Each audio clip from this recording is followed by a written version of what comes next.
તો નમસ્કાર ખેડૂત મિત્રો, સ્વાગત છે આપ સૌનું આપણી ચેનલ ફોરકે અપડેટ ઉપર। ત્યારે દેશ દુનિયાના તમામ ખેડૂત સમાચાર જોવા માટે ચેનલને મિત્રો સબસ્ક્રાઇબ અને વિડીયોને લાઇક કરવાનું ના ભૂલશો। ત્યારે ખેડૂત જગતના 12 મોટા સમાચારની હેડલાઇન પર નજર કરીએ તો મિત્રો સૌથી પહેલાં વાત કરીશું આપણે હુમલાખોરોને પાતાથી પણ શોધી કાઢવાની રાજનાથસિંહ રક્ષા મંત્રીએ એવું વચન આપ્યું છે। જી હા મિત્રો, ત્યારબાદ આરબીઆઈ સહિત 11 બેંકોને ઉડાવવાની ધમકી મળી છે। તો હવે દેશમાં કોરોનાના નવા 412 કેસ નોંધાયા છે। ત્યારે ગિફ્ટ સિટીમાં દારૂ પીવાની છૂટ અંગે સરકારે જાહેર કરી છે ગાઈડલાઇન। તો મિત્રો હવે 2016મો હપ્તો ક્યારે આવશે તેની તારીખ નક્કી થઈ ગઈ છે। ત્યારે મિત્રો માલધારીઓને મોટી સહાય કરવામાં આવી છે। તો દેવા માફીને લઈને મોટા સમાચાર આવી રહ્યા છે। ત્યારે ડ્રોન ખરીદવા માટે 70%ની સબસિડી તો હવે ખેડૂતોને મળશે ઘરે બેઠા બેઠા લોન। ત્યારે હવે મોદી સરકાર આયુષ્માન યોજનાને લઈને મોટી તૈયારી આદરી છે। જી હા મિત્રો,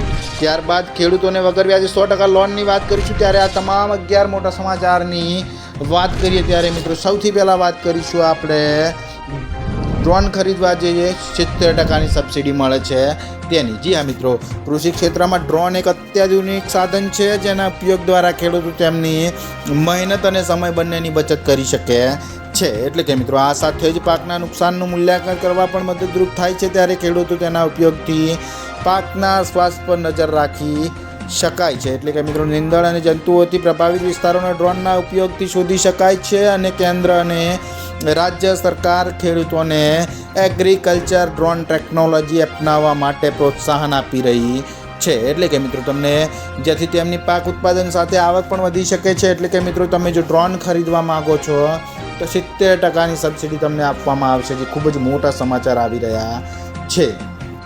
ત્યારબાદ ખેડૂત મિત્રો બીજા મોટા સમાચારની વાત કરવામાં આવે તો હવે દેવા માફીને લઈને મોટા સમાચાર આવ્યા છે। જી હા મિત્રો, ત્યાર પછી જે મોટા સમાચાર આવી રહ્યા છે તે સમાચાર આ છે કે દેવા માફીને લઈને જે સૌથી મોટા સમાચાર આવી રહ્યા છે, જે તમામ ખેડૂતો માટે આ સમાચાર ખૂબ જ અગત્યના છે। જી હા મિત્રો, દેવા માફીને લઈને મોટા સમાચાર આવ્યા છે કે મોદી સરકારે 2004ના વર્ષમાં જ્યારે સત્તા પર આવ્યા ત્યારે એમણે કીધું હતું કે 2022 સુધીમાં ખેડૂતોની આવક આપણે બમણી કરી દઈશ। ત્યારે મોદી સરકારે આ વચન આપ્યું હતું અને કહેવાય છે કે મોદી સરકારનું વચન તો ખૂબ જ અનેરું હોય છે। ત્યારે મોદી સરકાર વચન આપે એ વચન ક્યારેય ખોટું જતું નથી અને પરંતુ આ વચનનું લક્ષ્ય હજુ સુધી પૂરું થયું નથી। આવા સંજોગોમાં જો 2022માં ખેડૂતોની આવક બમણી કરી દેવાનું જો વચન આપ્યું હતું ત્યારે મિત્રો 2023 હવે 2 દિવસમાં જ પતી જવા આવ્યું છે, પરંતુ આ લક્ષ્ય હજુ સુધી પૂરું થયું નથી। તો આ સમયમાં ખેડૂતોની આવક બમણી થઈ છે કે નહીં એ તો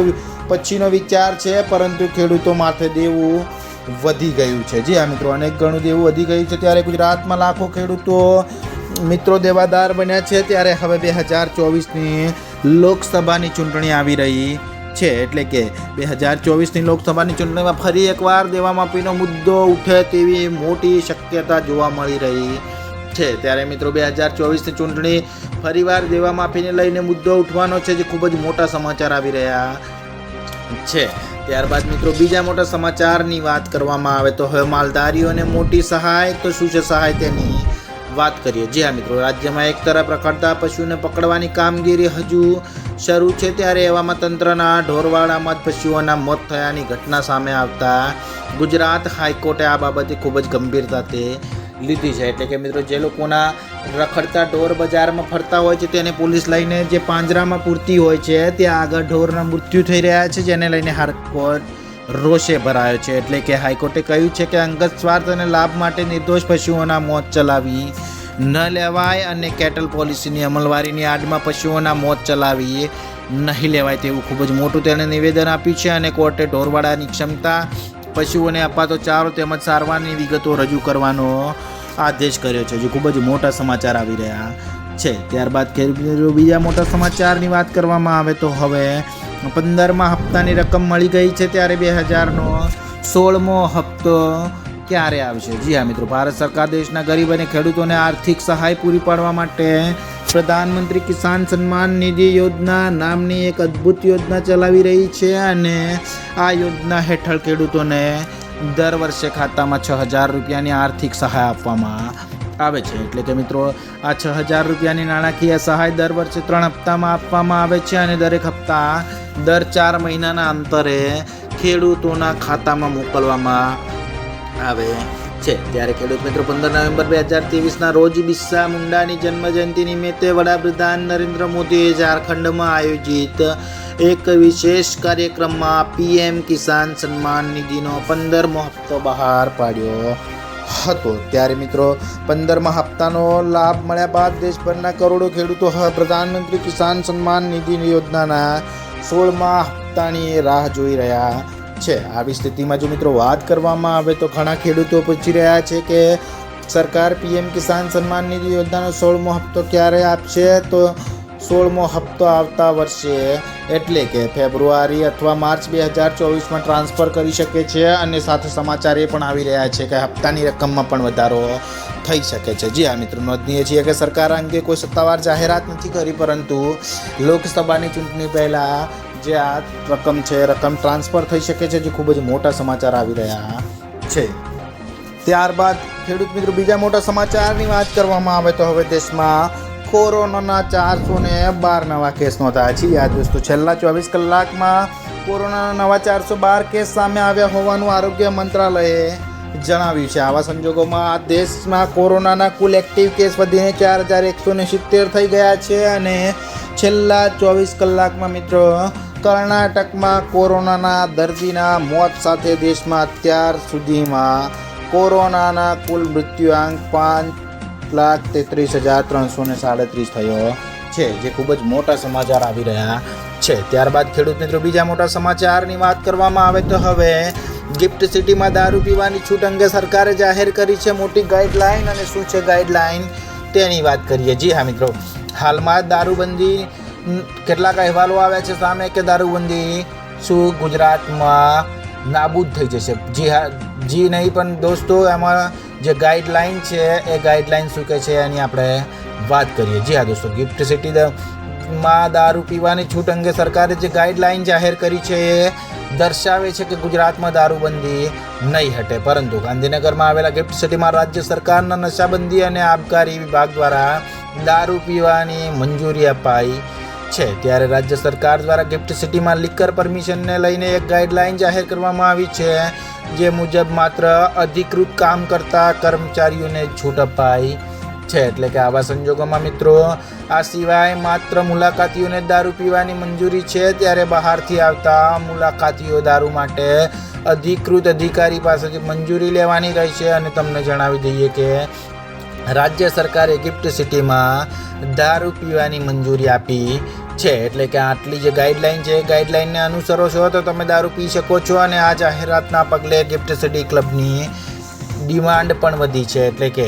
ગિફ્ટ સિટી ક્લબની મેમ્બરશિપ લેવા માટે ઇન્ક્વાયરી વધી ગઈ છે। અને નવાઈ લાગે તેવી વાત એ છે કે ગુજરાત સરકાર જાહેરાત બાદ માત્ર 48 કલાકમાં જ 107 લોકોએ ગિફ્ટ સિટીમાં ક્લબની મેમ્બરશિપ મેળવી છે। ત્યારે એવું જાણવા મળ્યું છે કે ડિમાન્ડને પગલે ગિફ્ટ સિટી ક્લબની મેમ્બરશિપનો ભાવ પણ વધી શકે તેવી ખૂબ જ મોટી શક્યતા છે, જે ખૂબ જ મોટા સમાચાર આવી રહ્યા છે। ત્યારબાદ મિત્રો બીજા મોટા સમાચારની વાત કરવામાં આવે તો રિઝર્વ બેંક ઓફ ઇન્ડિયાને 11 બેંકોને ઉડાડવાની ધમકી મળી છે। એટલે કે આરબીઆઈની સાથે સાથે બીજી 11 બેંકોને ઉડાવવાની ધમકી મળી છે। અને મુંબઈમાં રિઝર્વ બેંક ઓફ ઇન્ડિયાને બોમ્બથી ઉડાવી દેવાની ધમકી ભર્યો એક મેલ મળ્યા બાદ ખળખળાટ મચી ગઈ છે, જેમાં વિચિત્ર માંગ કરાઈ છે કે આરબીઆઈ ગવર્નર શક્તિકાંત દાસ અને નાણામંત્રી નિર્મલા સીતારામન પોતાનું રાજીનામું આપે, નહીંતર આરબીઆઈ, એચડીએફસી બેંક અને આઈસીઆઈસીઆઈ બેંક સહિત 11 બેંકોને ઉડાડી દેવાની ધમકી આપવામાં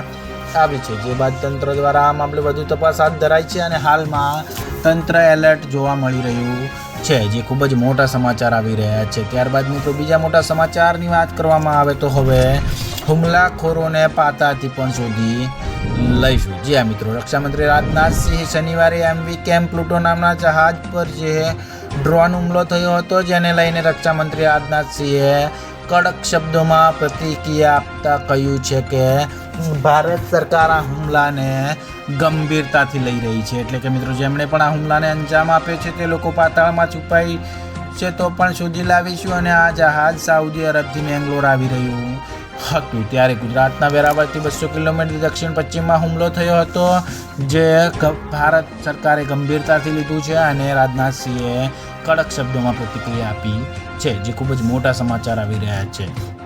ત્યારબાદ ખેડૂત મિત્રો બીજા મોટા સમાચારની વાત કરવામાં આવે તો હવે ખેડૂતોને વગર વ્યાજે 100% લોન મળશે, એટલે કે કઈ રીતે આ લોન મળશે તેની વાત કરીએ। જી હા મિત્રો, પ્રધાનમંત્રી સ્વનિધિ યોજના હવે ડિસેમ્બર 2024 સુધી લંબાવવામાં આવી છે અને અગાઉ તેની છેલ્લી તારીખ 31 માર્ચ 2023 હતી। એટલે કે આ યોજના હેઠળ નાના વેપારીઓને સ્ટ્રીટ વેન્ડર્સને લોન આપવામાં આવે છે અને નાણાં મંત્રાલયે ટ્વિટર પર આ માહિતી આપતા જણાવ્યું છે કે જો કોઈ શહેરી વિક્રેતા, મંજૂર અને કોઈ અન્ય નાગરિકને કરિયાણા, રેડીમેડ અથવા તોફાની દુકાન ખોલવા માગે છે તો તેવા જ વ્યક્તિને આ યોજના હેઠળ લોનની રકમ આપવામાં આવશે। ત્યારે માહિતી આપવામાં આવે છે ત્યારે તેના માટે જે દસ્તાવેજો સાથે અરજી કરવી અને યોજનામાં ગરીબ પરિવાર અને ગેરંટી વગર લોન આપવામાં આવે છે। જો ખેડૂત મિત્રો વાત કરવામાં આવે, પીએમ સ્વનિધિ યોજના હેઠળ 50,000 રૂપિયા સુધીની લોનની રકમ મળે છે અને ધારો કે જો કોઈ વ્યક્તિ શાકભાજીની દુકાન ખોલે છે તો તેને સૌથી પહેલાં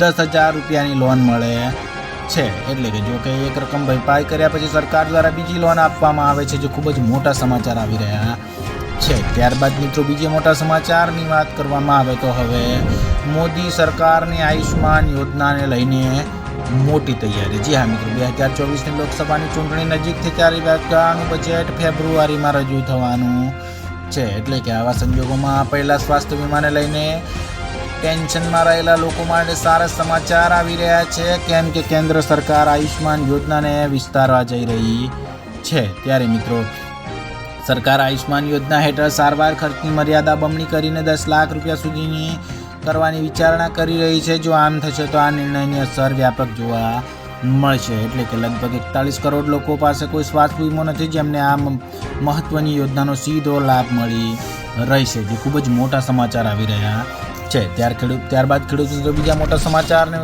વાત કરવામાં આવે તો હવે ખેડૂતોને મળશે હવે ઘરે બેઠા લોન। તો કઈ રીતે તમે આ લોન મેળવી શકો છો? ત્યારે કિસાન ક્રેડિટ કાર્ડ દ્વારા ખેડૂતોને 3 લાખ રૂપિયા સુધીની ગેરંટી ફ્રી લોન મળે છે અને આ રકમ પર સરકાર ખેડૂતો પાસેથી 4% વ્યાજ વસૂલે છે। ત્યારે મિત્રો આ યોજના ભારતીય રિઝર્વ બેંક દ્વારા નાબાર્ડના સહયોગથી શરૂ કરવામાં આવી છે અને ભારતમાં ખેતી કરતા કોઈ પણ વ્યક્તિ આ યોજના માટે અરજી કરી શકે છે। આમાં તમામ પ્રકારના ખેડૂતોનો સમાવેશ થાય છે। ત્યારે આ યોજનાનો લાભ લેવા માટે તમારી ઉંમર 18 વર્ષથી 75 વર્ષની હોવી જોઈએ। ત્યારે મિત્રો જો આ સમયગાળો બેંકોના હિસાબે નક્કી કરવામાં આવે છે અને સામાન્ય રીતે તેની અવધિ 5 વર્ષ સુધી હોઈ શકે છે, જે ખૂબ જ મોટા સમાચાર આવી રહ્યા છે। તો મિત્રો આ હતા ફોરકે અપડેટના 12 મોટા સમાચાર। બીજા અપડેટ જોવા માટે ચેનલને સબસ્ક્રાઇબ અને વિડીયોને લાઇક કરવાનું ના ભૂલશો।